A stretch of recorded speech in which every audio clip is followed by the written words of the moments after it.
What if Sony's next big cinema move is only 16 megapixels? That's the rumor that just hit, and honestly, it's leaving a lot of us with more questions than hype.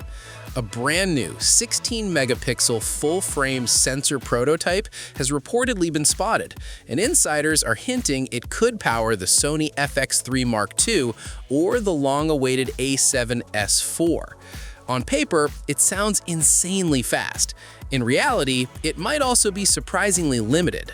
So today, we're breaking down the specs, the strategy, and whether this is a genius move or a big mistake.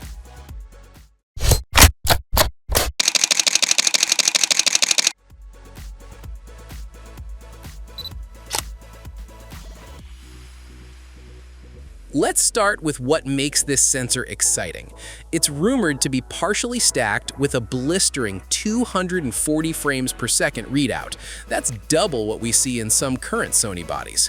If true, rolling shutter could practically disappear. Slow motion would be ridiculous. Then there's the pixel pitch, around 7.2 microns. That's massive. Bigger pixels mean better light gathering, cleaner shadows, and potentially low light performance that could outshine the A7S III.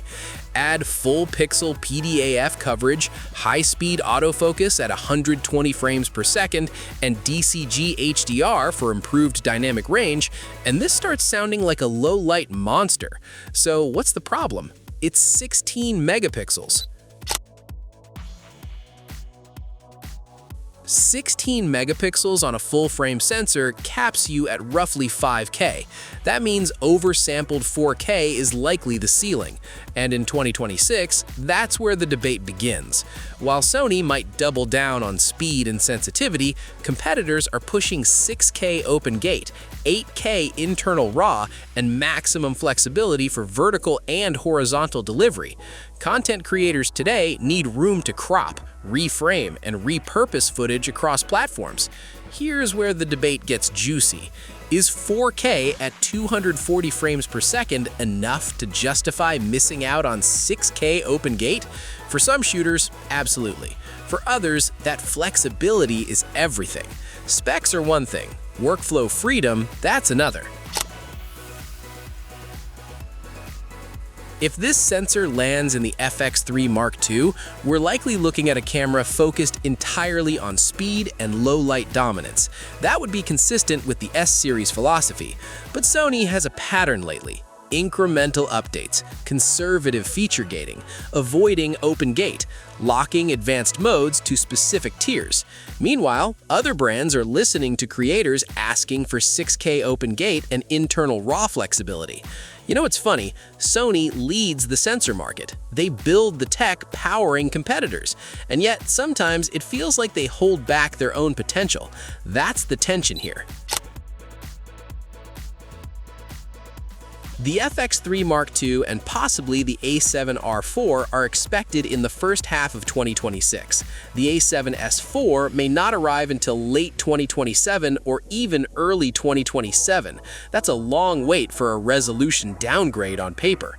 Now, to be fair, resolution isn't everything. Many professional projects still deliver in 4K, but future-proofing matters. Cropping headroom matters. Hybrid creators shooting both stills and video notice megapixel limits quickly. At a rumored price between $3,500 and $4,000, Sony will need to convince filmmakers that 4K dominance is still enough.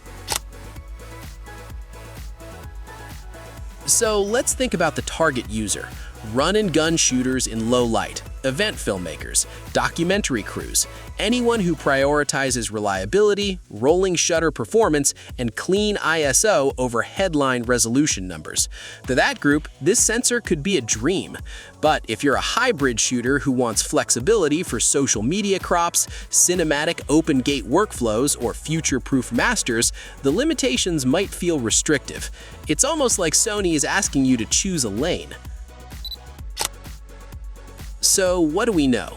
A rumored 16-megapixel partially stacked sensor, insane readout speed, huge pixels, incredible low light potential, but likely capped resolution around 5K.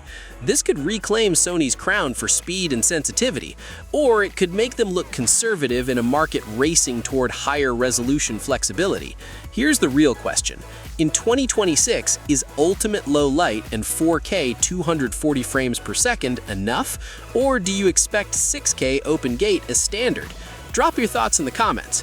Are you sticking with Sony's speed-focused philosophy, or are you tempted by brands pushing higher resolution freedom? And if you enjoyed this breakdown, don't forget to like, subscribe, and hit the bell so you don't miss the next rumor wave, because this story is just getting started.